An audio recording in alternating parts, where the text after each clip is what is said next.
ಏಕಕಾಲದಲ್ಲಿ ಕಿಡ್ನಿ ಮತ್ತು ಮೇದೋಜೀರಕ ಗ್ರಂಥಿಯ ಯಶಸ್ವಿ ಕಸಿ ಅಪರೂಪದ ಚಿಕಿತ್ಸೆ. ಬೆಂಗಳೂರಿನ ಆಸ್ಟರ್ ಆರ್ವಿ ಆಸ್ಪತ್ರೆಯಲ್ಲಿ ಮೇಘರಾಜ್ ಮಾರುತಿ ಕಟ್ಟಿಮನಿ ಅವರಿಗೆ ಅತ್ಯಂತ ಸಂಕೀರ್ಣವಾದ ಏಕಕಾಲದ ಕಿಡ್ನಿ ಮತ್ತು ಮೇದೋಜೀರಕ ಗ್ರಂಥಿ ಕಸಿಯನ್ನು ಯಶಸ್ವಿಯಾಗಿ ನಿರ್ವಹಿಸಿದೆ. ವರ್ಷಗಳ ಕಾಲ ಟೈಪ್ 1 ಮಧುಮೇಹ ಮತ್ತು ಕೊನೆಯ ಹಂತದ ಕಿಡ್ನಿ ಕಾಯಿಲೆ ವಿರುದ್ಧ ಹೋರಾಡಿದ ಕಟ್ಟಿಮನಿಯವರ ಆರೋಗ್ಯವನ್ನು ಮರುಸ್ಥಾಪಿಸಲಾಗಿದೆ ಎಂದು ಡಾ ರಾಮೇಲ್ ತಿಳಿಸಿದರು. ಪತ್ರಿಕಾ ಭವನದಲ್ಲಿ ಶುಕ್ರವಾರ ಸುದ್ದಿಗೋಷ್ಠಿ ನಡೆಸಿ ಮಾತನಾಡಿದರು. ಸುದ್ದಿಗೋಷ್ಠಿಯಲ್ಲಿ ಡಾ ಚಂದ್ರಶೇಖರ, ಡಾ ನವೀನ್ ಗಂಜು, ರೇಣುಕಾ ಕಟ್ಟಿಮನಿ, ನೇತ್ರಾವತಿ ಕಟ್ಟಿಮನಿ, ಚಂದ್ರಕಾಂತ್ ಕಟ್ಟಿಮನಿ, ರಾಕೇಶ್ ಕಟ್ಟಿಮನಿ ಉಪಸ್ಥಿತರಿದ್ದರು. ಆರ್ವಿ ಹಾಸ್ಪಿಟಲಲ್ಲಿ ನಂದು ಕಿಡ್ನಿ ಮತ್ತು ಪ್ಯಾಂಕ್ರಿಯಾಸ್ ಟ್ರಾನ್ಸ್ಲೇಟ್ ಆಗಿ 6 ತಿಂಗಳಾಯಿತು. ಜನವರಿ 28ಗೆ ನಂದು ಆಪ್ರೇಷನ್ ಆಗಿ ಸಕ್ಸಸ್ ಆಗಿ ನಾವು ಚೆನ್ನಾಗಿದ್ದೀನಿ ಮತ್ತು ಎಲ್ಲ ತರಹದ ಆಹಾರ ಪದಾರ್ಥಗಳನ್ನು ತಿಂತಾಯಿದ್ದೀನಿ. ನನ್ನ ಹೆಲ್ತು ಚೆನ್ನಾಗಿದೆ ಮತ್ತು ಸೂಪರ್ ಆರ್ವಿ ಹಾಸ್ಪಿಟಲ್ ಡಾಕ್ಟರ್ ಸಿಬ್ಬಂದಿಗಳು, ಆರ್ವಿ ಹಾಸ್ಪಿಟಲ್ನಿರುವಂಥ ಎಲ್ಲ ವೈದ್ಯರಿಗೆ ಮತ್ತು ತುಂಬ ಹೃದಯ ಧನ್ಯವಾದಗಳು. ಮೇಘರಾಜ್ ಅವರಿಗೆ ನಾವು ಫಸ್ಟ್ ನೋಡಿರೋದು ಆಲ್ಮೋಸ್ಟ್ ಒಂದು 8-10 ತಿಂಗಳ ಹಿಂದೆ. ಅವರಿಗೆ ಟೈಪ್ 1 ಡಯಾಬಿಟೀಸ್ ಅಂತ ಹೇಳ್ತೀವಿ ಕಾಯಿಲೆ ಇದೆ. ಅಂದರೆ ಬಾಡಿಯಿಂದ ಪ್ಯಾನ್ಕ್ರಿಯಾಸಿಂದ ಇನ್ಸುಲಿನ್ ಉತ್ಪಾದನೆ ಆಗಲ್ಲ. ಅದೇನೇನಾಗುತ್ತೆ, ಒಂದು ಬ್ಲಡ್ ಶುಗರ್ ಕಂಟ್ರೋಲ್ ಸರಿ ಇರಲ್ಲ. ಬರ್ತಾ ಇದು ಚಿಕ್ಕ ವಯಸ್ಸಲ್ಲಿ ಬಂದಿತ್ತು, ಬಟ್ ಬರ್ತಾ ಏನಾಗುತ್ತೆ, ಅದರಿಂದ ಕಿಡ್ನಿ ಡ್ಯಾಮೇಜ್ ಆಗುತ್ತೆ, ನರಗಳು ಡ್ಯಾಮೇಜ್ ಆಗ್ತವೆ. ಮೇಘರಾಜ್ ನಾವು ಫಸ್ಟ್ ನೋಡಿದಾಗ ಕಿಡ್ನಿ ಡ್ಯಾಮೇಜ್ ಆಗಿ ಆಲ್ರೆಡಿ ಡಯಾಲಿಸಿಸ್ ನಡೀತಾ ಇತ್ತು. ಪುನಃ ಶುಗರ್ ಕಡಿಮೆ ಆಗೋದ್ರಿಂದ ಸ್ಟ್ರೋಕ್ ಬರೋದು, ಸೀಜರ್ ಬರೋದು ಎಲ್ಲ ಪ್ರಾಬ್ಲಮ್ಸ್ ಇತ್ತು. ಈ ಕಾಯಿಲೆ ಪ್ರಾಬ್ಲಮ್ ಏನಂತ ಹೇಳಿದ್ರೆ, ಶುಗರ್ ಕಡಿಮೆ ಆದರೆ ಅವ್ರಿಗೆ ಗೊತ್ತಾಗಲ್ಲ. ಅದಕ್ಕೆ ತಕ್ಷಣ ಶುಗರ್ ಕಡಿಮೆ ಆಗಿಬಿಟ್ಟು ಜ್ಞಾನ ತಪ್ಪಿಸಿ ಹೋಗಿ ಫಿಟ್ಸ್ ಆಗೋದು, ಆ ಥರ ಆಗಿ ತುಂಬ ಸತಿ ಹಾಸ್ಪಿಟಲ್ ಹೋಗಿ ಅಡ್ಮಿಟ್ ಆಗುವ ಅವಶ್ಯಕತೆ ಎಲ್ಲ ಇತ್ತು. ಕಿಡ್ನಿ ಡಯಾಲಿಸಿಸು ಸ್ಟಾರ್ಟ್ ಆಗಿತ್ತು. ಆ ಸಿಚುವೇಷನಲ್ಲಿ ನಮ್ಮ ಹತ್ರ ಬಂದಾಗ ನಾವು ನೋಡಿಬಿಟ್ಟು ಎಲ್ಲ ಟೆಸ್ಟ್ ಮಾಡಿದಾಗ ಅವಾಗ ಹಾರ್ಟ್ ಫಂಕ್ಷನಿಂಗ್ ತುಂಬ ವೀಕ್ ಇತ್ತು, ಬಿಕಾಸ್ ಡಯಾಲಿಸಿಸ್ ಕರೆಕ್ಟಾಗಿ ಆಗ್ತಾ ಇರಲಿಲ್ಲ. ಸೊ ಫಸ್ಟು ಬಂದಾಗ ಸಿಚುವೇಷನಲ್ಲಿ ಅವರು ಟ್ರಾನ್ಸ್ಪ್ಲಾಂಟಿಗೂ ಫಿಟ್ ಇರಲಿಲ್ಲ. ಬಟ್ ಬಂದಾಗ ಸ್ವಲ್ಪ ಡಯಾಲಿಸಿಸ್ ಎಲ್ಲ ಚೇಂಜ್ ಮಾಡಿ, ಔಷಧಿಗಳೆಲ್ಲ ಚೇಂಜ್ ಮಾಡಿ ಎಲ್ಲ ಮಾಡಿದ ಮೇಲೆ ಒಂದು ಸ್ವಲ್ಪ ಬೆಟರ್ ಆದಮೇಲೆ ಇವ್ಯಾಲ್ಯೂಷನ್ ಮಾಡಿ ನಾವು ಕರ್ನಾಟಕ ನಮ್ಮ ಸೋಟು ಜೀವ ಸಾರ್ಥಕತೆ ಅಂತ ಲಿಸ್ಟಲ್ಲಿ ಅವ್ರ ಹೆಸರು ಸೇರಿಸಿದ್ವಿ. ಲಿಸ್ಟಲ್ಲಿ ಒಂದು 3-4 ತಿಂಗಳು ವೇಟ್ ಮಾಡ್ತಾಯಿದ್ರು, ಬಿಕಾಸ್ ಕಿಡ್ನಿ ಮತ್ತು ಪ್ಯಾನ್ಕ್ರಿಯಾಸ್ ಟ್ರಾನ್ಸ್ಪ್ಲಾಂಟ್ ಸ್ವಲ್ಪ ಅಪರೂಪ. ನಮ್ಮ ಕರ್ನಾಟಕ ರಾಜ್ಯದಲ್ಲೇ ಬರೀ ಒಂದು ವರ್ಷಕ್ಕೆ 1-2 ಟ್ರಾನ್ಸ್ಪ್ಲಾಂಟ್ ಅಷ್ಟೇ ಆಗ್ತವೆ. ಬಿಕಾಸ್ ಎಲ್ಲ ಮ್ಯಾಚ್ ಆಗಿ ಎಲ್ಲ ಕರೆಕ್ಟಾಗಿ ಬರಬೇಕು. ಅದಾದಾಗ ಅವ್ರಿಗೆ ಕರೆದ್ಬಿಟ್ಟು ಆಮೇಲೆ ಟ್ರಾನ್ಸ್ಪ್ಲಾಂಟ್ ಎಲ್ಲ ಚೆನ್ನಾಗಾಯಿತು. ಡಿಸ್ಚಾರ್ಜ್ ಆದಮೇಲೆ ಅವರು ಆಪ್ರೇಷನ್ಗಿಂತ ಮುಂಚೆ BP-ಗೆ ಒಂದು 5-6 ಔಷಧಿ ನಡೀತಾ ಇತ್ತು. ಇನ್ಸುಲಿನ್ ಡೋಸ್ ತುಂಬ ಜಾಸ್ತಿ ನಡೀತಾ ಇದ್ದವು. ಔಷಧಿಗಳು ತುಂಬ ಇತ್ತು. ಡಯಾಲಿಸಿಸ್ ವಾರಕ್ಕೆ 3 ಸತಿ ಇತ್ತು. ಇದೆಲ್ಲ ಆದಮೇಲೆ ಫಸ್ಟು ಡಯಾಲಿಸಿಸ್ ಕಂಪ್ಲೀಟ್ಲಿ ನಿಂತೋಯ್ತು. ಈಗ ಡಯಾಲಿಸಿಸ್ ಅವಶ್ಯಕತೆ ಇಲ್ಲ. ಇನ್ಸುಲಿನ್ ಕಂಪ್ಲೀಟ್ಲಿ ನಿಂತೋಗಿದೆ. BP ಔಷಧಿ ಕಂಪ್ಲೀಟ್ಲಿ ನಿಂತೋಗಿದೆ. So back to normal life ಬಂದಿದ್ದಾರೆ, ಬಿಕಾಸ್ ಅದು 2 ಗ್ರಾಫ್ ಫಂಕ್ಷನ್ ಚೆನ್ನಾಗಿ ಆಗ್ತಾ ಇದೆ. ಸೊ ಇದರಲ್ಲೇ ಕಾಯಿಲೆ ಪ್ಯಾನ್ಕ್ರಿಯಾಸ್ ಇದರಿಂದ 2 ಟ್ರಾನ್ಸ್ಪ್ಲಾಂಟ್ ಮಾಡಬೇಕಾಗುತ್ತೆ, ಪ್ಯಾನ್ಕ್ರಿಯಾಸ್ ಮತ್ತು ಕಿಡ್ನಿ. ಸೊ ಚೆನ್ನಾಗಿ ಟ್ರಾನ್ಸ್ಪ್ಲಾಂಟ್ ಆಗಿದೆ and is back to his normal lifestyle. So ನಮಗೂ ಇದನ್ನು ನೋಡಿ ಸಂತೋಷ ಆಗುತ್ತೆ, ಖುಷಿ ಆಗುತ್ತೆ. ಆ್ಯಂಡ್ ಜನರಿಗೆ ಗೊತ್ತಿರಬೇಕು, ಈ ಥರ ನಾವು ಕೇಳಿರಬೇಕು ಲಿವರು ಕಿಡ್ನಿ ಅಷ್ಟೇ ಕೇಳಿರ್ತೀವಿ, ಬಟ್ ಪ್ಯಾನ್ಕ್ರಿಯಾಸು ಕಿಡ್ನಿ ಟ್ರಾನ್ಸ್ಪ್ಲಾಂಟ್ ಮಾಡುವ ಚಾನ್ಸ್ ಇದೆ, ಸಕ್ಸಸ್ಫುಲಿ ಮಾಡ್ಬೋದು ಅಂತ ಹೇಳಿ ತಿಳಿಸೋಕ್ಕೆ ನಾವು ಇದು ಮಾಡ್ತಾ ಇರೋದು.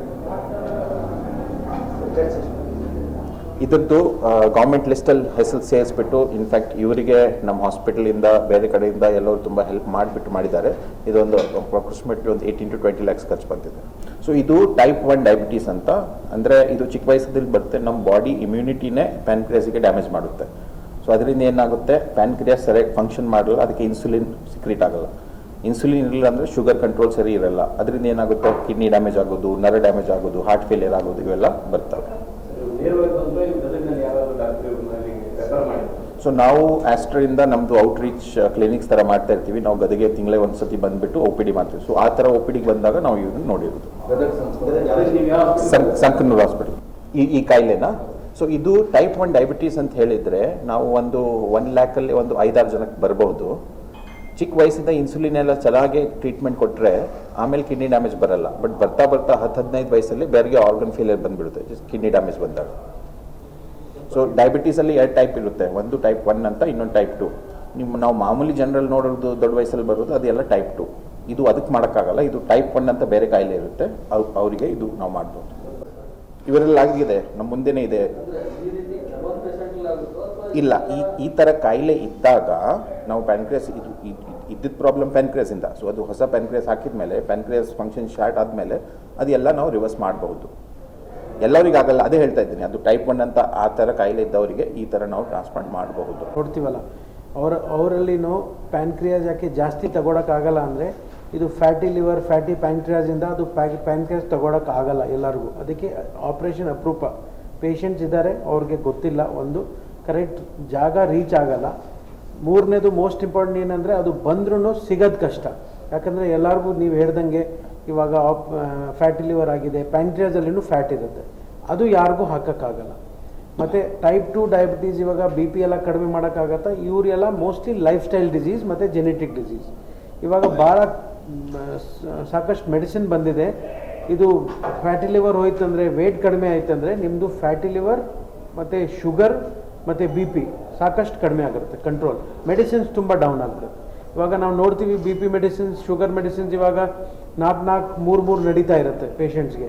ಅದು ಎಲ್ಲ ಕಡಿಮೆ ಮಾಡೋಕ್ಕೆ ಸಾಧ್ಯತೆ ಬಂದಿದೆ. ಪೇಷಂಟಿಂದ ಬ್ರೈನ್ ಡೆಡ್ ಡೋನರಿಂದ ಅವ್ರಿಗೆ ಹಾಕಿದ್ದೀವಿ. ಒಂದೇ ಆಪ್ರೇಷನ್ ಟೈಮಲ್ಲಿ 2 ಹಾಕ್ಸಿದ್ದೀವಿ.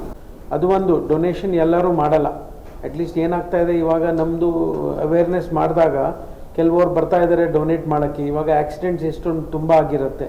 ಅದರಲ್ಲಿ ಕೆಲವರಿಗೆ ಆರ್ಗನ್ಸ್ ಏನಂದರೆ ಅಂಗಾಂಗ ದಾನ ಮಾಡೋಕ್ಕೆ, ಆರ್ಗನ್ ಡೊನೇಷನ್ಗೆ ಇದು ಅದಾದಮೇಲೆನೂ ಆಗೋದು. ಇಲ್ಲ ಅಂದರೆ ಪ್ಯಾನ್ಕ್ರಿಯಾಸ್ ಲಿವಿಂಗ್ ಡೋನರ್ ಅಂದರೆ ಯಾರು ಜೀವ ಇರ್ತಾರಲ್ಲ ಅವ್ರು ತಗೊಳಕ್ಕಾಗಲ್ಲ. ಸೊ ಇಲ್ಲ, ಇದು ಆಫ್ಟರ್ ಬ್ರೈನ್ ಡೆತ್. ಇದು ಬ್ರೈನ್ ಡೆತ್ ಆದಮೇಲೆ, ಅದೇ ರೋಡ್ ಟ್ರಾಫಿಕ್ ಆಕ್ಸಿಡೆಂಟ್ಸ್ ಆಗಲಿ, ಸ್ಟ್ರೋಕ್ ಪೇಷಂಟ್ಸ್ ಆ ಥರ ಇರ್ತಾರಲ್ಲ, ಅವರು ಒಪ್ಕೊಂಡಿದ್ದಾರೆ ಡೊನೇಟ್ ಮಾಡೋಕ್ಕೆ.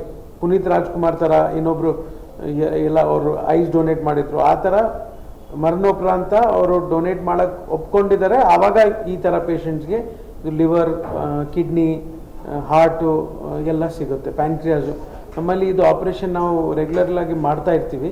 ಬಿಕಾಸ್ ಲಿವರ್ ತುಂಬ ಹೋಗ್ತಾ ಇರುತ್ತೆ, ಬಿಕಾಸ್ ಕಾಯಿಲೆ ಜಾಸ್ತಿ ಆಗೋಗಿದೆ. ಕಿಡ್ನೀಸು ತುಂಬ ಆಗ್ತಾ ಇರುತ್ತೆ. ಪ್ಯಾನ್ಕ್ರಿಯಾಸ್ ಸ್ವಲ್ಪ ಅಪರೂಪ, ಯಾಕಂದರೆ ಜನಗಳಿಗೆ ಗೊತ್ತಿಲ್ಲ. ಒಂದು ಸೆಕೆಂಡ್ ಆ ಕಡೆ ರೀಚ್ ಆಗೋದು ಕಷ್ಟ. ಬಿಕಾಸ್ ಏನಂದರೆ ಯಂಗ್ ಏಜಲ್ಲಿ ಬರುತ್ತೆ. ಯಂಗ್ ಏಜಲ್ಲಿ ಬಂದರೆ ಯಾವಾಗ ತನಕ ಗೊತ್ತಾಗುತ್ತೆ ಕಾಯಿಲೆ ಇದೆ, ಆವಾಗ ತನಕ ಹಾರ್ಟು, ಸ್ಟ್ರೋಕು ಎಲ್ಲ ಆಗಿಬಿಡುತ್ತೆ ಪ್ರಾಬ್ಲಮ್. ಸೊ ಅದು ಕರೆಕ್ಟ್ ಟೈಮಲ್ಲಿ ಪೇಷಂಟ್ ರೆಫರ್ ಆದರೆ ನೋಡಿದ ಮೇಲೆ ಲಿವರ್ ಇದು ಕಿಡ್ನಿ ಪ್ಯಾನ್ಕ್ರಿಯಾಸ್ ಸಿಗಬೇಕು, ಅದು ಎಲ್ಲ ಇರುತ್ತೆ. ಇವರು 6-7 ತಿಂಗಳು ವೆಯ್ಟ್ ಮಾಡಿಕೊಂಡು ತುಂಬ ಅಪರೂಪ ಅವ್ರಿಗೆ ಒಳ್ಳೆ ಕಿಡ್ನಿ ಪ್ಯಾನ್ಕ್ರಿಯಾಸ್ ಸಿಕ್ತು. ಅಷ್ಟೊತ್ತಿಗೆ first 70-80 units insulin per day ತೊಗೋತಾ ಇದ್ರು ಅವರು. ಇಷ್ಟೊಂದು ಇನ್ಸುಲಿನ್ ನಡೀತಾ ಇತ್ತು. ಇವಾಗ ಇನ್ಸುಲಿನೇ ಇಲ್ಲ, ಒಂಚೂರು ಇಲ್ಲ. ಊಟ ಎಲ್ಲ ಮಾಡ್ತಾ ಇದ್ದಾರೆ, ಇನ್ಸುಲಿನ್ ಇಲ್ಲ, ಶುಗರ್ ಇಲ್ಲ. ಯಾಕೆ? ಅವ್ರಿಗೆ ಕಾಯಿಲೆನೇ ಬೇರೆ, ಜೆನೆಟಿಕ್, ಹುಡ್ದಾಗಿಂದ ಕಾಯಿಲೆ ಇರುತ್ತೆ. ಅದಕ್ಕೆ 20-30 ವರ್ಷ ಒಳಗಡೆ ಎಲ್ಲ ಡ್ಯಾಮೇಜ್ ಆಗಿರುತ್ತೆ. ಆ ಥರ ಪೇಷಂಟ್ಸ್ಗೆ ಈ ಥರ ದಾರಿಗೆ ಹೋದರೆ ಮೊದಲೇ ಗೊತ್ತಾಗಬೇಕು. ಅದೇ ಅವೇರ್ನೆಸ್ಗೋಸ್ಕರ ಎಲ್ಲರಿಗೂ ಗೊತ್ತಾಗಬೇಕಂತೆ ಈ ಥರ ಕಾಯಿಲೆಗೆ ಟ್ರೀಟ್ಮೆಂಟ್ ಇದೆ, ನಾವು ಬಿಟ್ಬಿಡ್ತೀವಿ, ಏನೂ ಆಗಲ್ಲ ಬಿಟ್ಬಿಡಿ ಅಂತ. ಅದು ಒಂದು ಇಂಪಾರ್ಟೆಂಟ್. ನಾವು ಇಬ್ಬರಿಗೆ ಅದೇ ಹೇಳ್ತೇವೆ, ಇಡೀ ಕರ್ನಾಟಕದಲ್ಲಿ ಇದು ಕಿಡ್ನಿ ಪ್ಯಾನ್ಕ್ರಿಯಾಸ್ ಜೊತೆಗೆ ಆಗಿರೋದು 1 ವರ್ಷದಲ್ಲಿ 1 ಅಥವಾ 2 ಅಷ್ಟೇ. ಹೌದು ಹೌದು. ಸೊ ಲಾಸ್ಟ್ ಒಂದು 10 ವರ್ಷದಲ್ಲಿ ಆಸ್ಟ್ರಲ್ಲಿ ನಾವು ಆಲ್ಮೋಸ್ಟ್ 20-22 ಆಪ್ರೇಷನ್ ಮಾಡಿರ್ತೀವಿ ಇದಕ್ಕೆ, ಈ ಕಾಯಿಲೆಗೆ. ಮತ್ತು ಲಿವರ್ ನಡೀತಾ ಇರುತ್ತೆ, ಅದು ವರ್ಷಕ್ಕೆ 100 ಮೇಲೆ ಆಗ್ತಾ ಇರುತ್ತೆ ಲಿವರ್ ಟ್ರಾನ್ಸ್ಪ್ಲಾಂಟ್. ಇದು ಆ್ಯಕ್ಚುಲಿ ಸ್ವಲ್ಪ ಜೆನೆಟಿಕ್ಕಿಂದಾನೇ ಬರುತ್ತೆ ಅದು ಕಾಯಿಲೆ. ಬಿಕಾಸ್ ಇದು ಶುಗರ್ ಇದೆಯಲ್ಲ, ಸ್ವಲ್ಪ ಸಣ್ಣ ವಯಸ್ಸಲ್ಲಿ ಬರುತ್ತೆ.